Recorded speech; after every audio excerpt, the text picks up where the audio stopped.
আমি প্ৰাৰ্থিত্বৰ কাৰণে আবেদন ইতিমধ্যে দিছোঁ। এয়া দলৰ সিদ্ধান্ত ল'ব প্ৰাৰ্থিত্ব সময়ত কাক দিয়ে। কিন্তু বৰ্তমান আমি খুমটাই সমষ্টিৰ বিভিন্ন মণ্ডলত কংগ্ৰেছ দলটোক ৰাইজৰ কাষলৈ নিবৰ কাৰণে চেষ্টা ৰাখিছোঁ।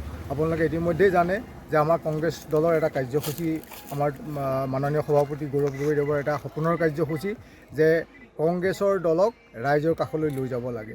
ৰাইজৰ পদূলিত ৰাইজৰ কংগ্ৰেছ, এই কাৰ্যসূচীকে আগত লৈ আমি আজি ফুলবাৰী মণ্ডলত আমি ঘূৰি ফুৰিছোঁ আৰু আমি আশা ৰাখিছোঁ যে আজি আমি ঠিক আমাৰ খুমটাই সমষ্টি, তাত এতিয়া আমাৰ 22টা মণ্ডল আছে। তাৰ 22টা মণ্ডল আমাৰ মৰঙী ব্লকত আছে 11টা মণ্ডল আৰু কঠালগুৰি ব্লকত আছে 11টা মণ্ডল।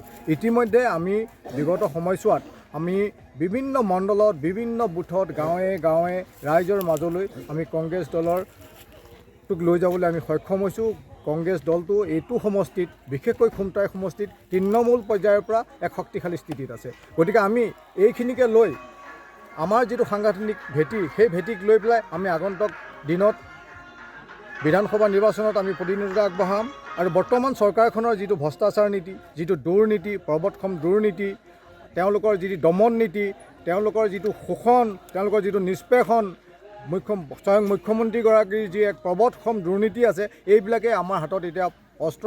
কিয়নো বৰ্তমান জনসাধাৰণে, অসমৰ জনসাধাৰণে এই দুৰ্নীতিগ্ৰস্ত চৰকাৰখনক হয়তো মুক্তভাৱে নহ'লেও গোপনভাৱে তেওঁলোকক একেবাৰে বেয়া পায়। গতিকে আমাক আগন্তুক 24ৰ নিৰ্বাচনত আমাৰ জনসাধাৰণে গৌৰৱ গগৈৰ নেতৃত্বত এখন সুস্থ, এখন সবল আৰু এখন নিকা চৰকাৰ বিচাৰিছে। গতিকে আমি সেয়াই লৈ আমি আগবাঢ়িছোঁ। খুমটাইত কিমান আশাবাদী?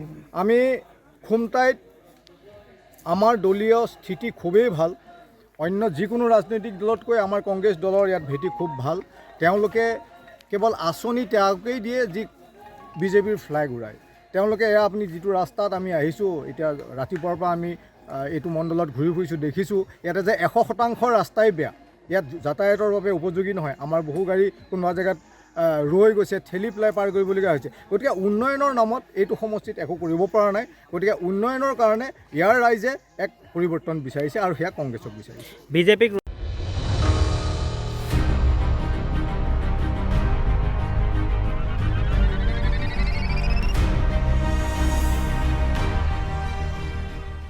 আমি প্ৰাৰ্থিত্বৰ কাৰণে আবেদন ইতিমধ্যে দিছোঁ।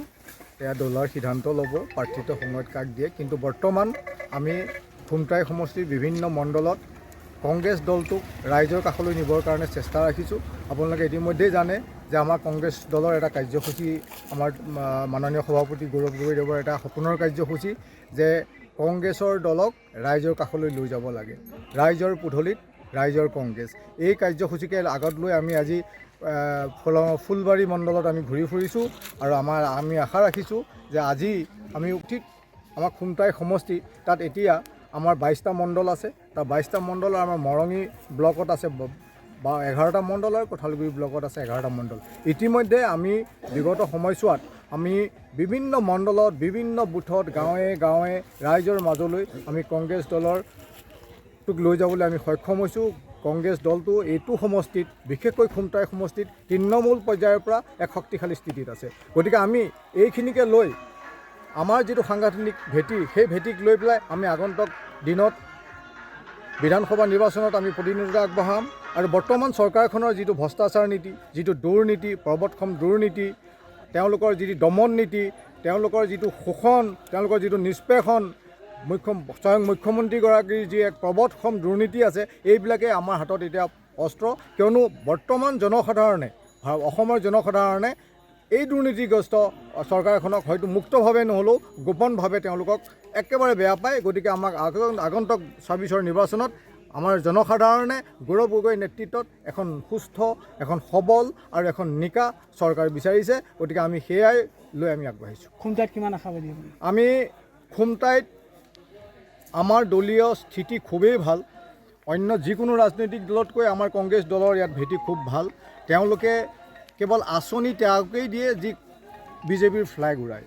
তেওঁলোকে এয়া আপুনি যিটো ৰাস্তাত আমি আহিছোঁ, এতিয়া ৰাতিপুৱাৰ পৰা আমি এইটো মণ্ডলত ঘূৰি ফুৰিছোঁ, দেখিছোঁ ইয়াতে যে 100% ৰাস্তাই বেয়া, ইয়াত যাতায়াতৰ বাবে উপযোগী নহয়। আমাৰ বহু গাড়ী কোনোবা জেগাত ৰৈ গৈছে, ঠেলি পেলাই পাৰ কৰিবলগীয়া হৈছে। গতিকে উন্নয়নৰ নামত এইটো সমষ্টিত একো কৰিব পৰা নাই। গতিকে উন্নয়নৰ কাৰণে ইয়াৰ ৰাইজে এক পৰিৱৰ্তন বিচাৰিছে আৰু সেয়া কংগ্ৰেছক বিচাৰিছে। বিজেপিক